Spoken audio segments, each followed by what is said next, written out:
آج کا مصطفی اجتماع نوجوانوں کو، پوری دنیا کے اوپر سننے والوں کو یہی میسج دیتا ہے کہ حضور کے ساتھ اپنی وابستگی کو، اپنی دل بستگی کو، اپنے تعلق خاطر کو مضبوط کر لو، اپنا سارا کچھ حضور کے نام کر دو۔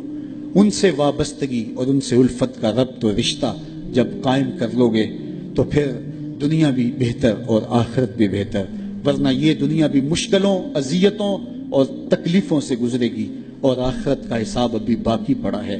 مختصر زندگی ہے، آئیے اللہ کے حضور سچی توبہ سے اپنے آخرت کے معاملے صاف کر لیں۔ ایک آنسو سے ماضی کے سارے گناہ دھوئے جا سکتے ہیں۔ ابھی سورج مغرب سے طلوع نہیں ہوا، ابھی توبہ کا دروازہ بند نہیں ہوا، اس کی رحمتوں کے در کھلے ہیں۔ آج کی توبہ کل کی بہتری کی ضمانت، اور آج کی ڈٹائی کل کے پچھتاوے کے علاوہ کچھ نہیں ہوگا۔ وقت پر کافی ہے، ایک قطرہ بھی آب خوش ہنگام کا، جل گیا جب کھیت برسا می تو پھر کس کام کا۔ اور اگر ان سانسوں کے بدلے سجدہ ہو جائے، ان سانسوں کے بدلے قیام ہو جائے، رکوع و سجود ہوں، رسول کریم پہ درود پڑا جائے، کسی دکھی کے سر پہ ہاتھ رکھ دیا جائے، تو یہ سانسیں کام آ گئی۔ وہ خوش نصیب ہیں جنہوں نے اپنی سانسیں اللہ اور اس کے رسول کے نام وقف کر دیں، اور وہ بد نصیب جو اپنی سانسیں، اپنا وقت اور اپنی قیمتی زندگی برباد کر رہے ہیں۔ اب بھی وقت ہے، اب بھی موقع ہے، توبہ کا دروازہ کھلا ہے، سورج مغرب سے طلوع نہیں ہوا، در رحمت گشادہ ہے۔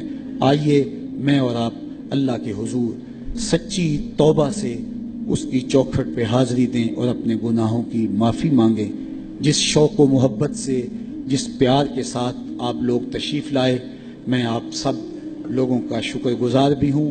قافلوں کو ترتیب دینا، پھر ذمہ داری کے ساتھ یہاں تک لے کر کے آنا، یہ ایک کٹھن کام تھا، اور ادارۃ المصطفیٰ کے ذمہ داران نے پاکستان کے مختلف شہروں میں محنت کر کے قافلہ سازی اور پھر یہاں تک ان کے پہنچانے میں جو مشقتیں سہی، اللہ اس کا انہیں اجر عطا فرمائے۔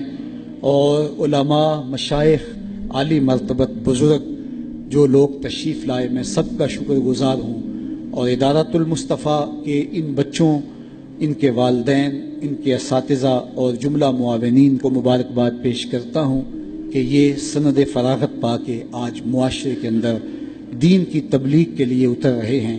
اللہ ان کی مدد کرے۔ ایک لونڈی تھی، وہ بادشاہ کے لیے پھولوں کی سیج لگایا کرتی تھی، اور بادشاہ پھولوں کے اوپر سویا کرتا تھا۔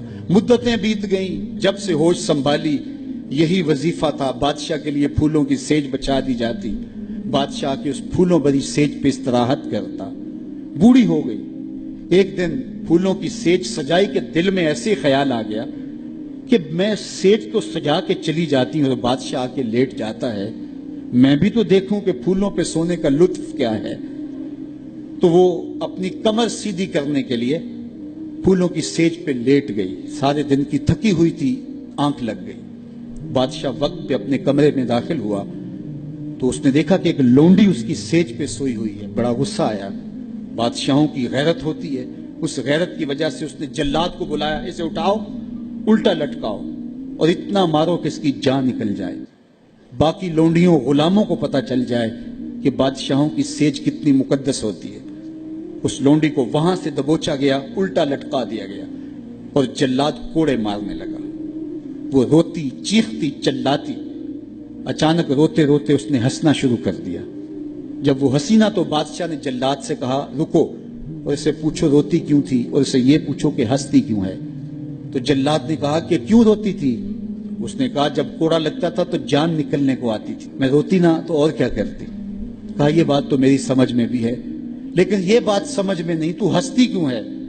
کہا مجھے ہنسی اس بات پہ آئی ہے کہ چند لمحوں کے لیے سیج پہ سوئی ہوں تو اتنی مار کھانی پڑ رہی ہے، تو جس کو عمر ہوگی سوتے ہوئے اس کا کیا بنے گا۔ ہماری یہ فکر ہونی چاہیے کہ دنیا کے اوپر جو ہمیں نعمتیں ملی ہیں ہم نے اس کا حساب دینا ہے۔ ثم لتسألن یومئذ عن النعیم، اس دن ایک ایک نعمت کا حساب دینا ہوگا۔ یہ کوئی قصہ کہانی نہیں ہے، یہ قرآن ہے۔ ایک ایک نعمت کا ہمیں حساب دینا ہوگا۔ آئیے اس مختصر زندگی کو اللہ اور اس کے رسول کے نام لگا دیں۔ زندگی جو گزر گئی سو گزر گئی، آنے والا ایک ایک لمحہ یاد الہی میں بسر کرنے کا عزم کریں، ان کے ساتھ وابستہ ہو جائیں گے، رسول کریم کے دامن سے جڑ جائیں گے تو یہاں بھی خیر ہے، وہاں بھی خیر ہے، اور اگر ان کے دامن سے نہ جڑ پائے تو پھر سوائے رسوائی کے اور کچھ مقسوم اور کچھ مقدور نہیں ہے۔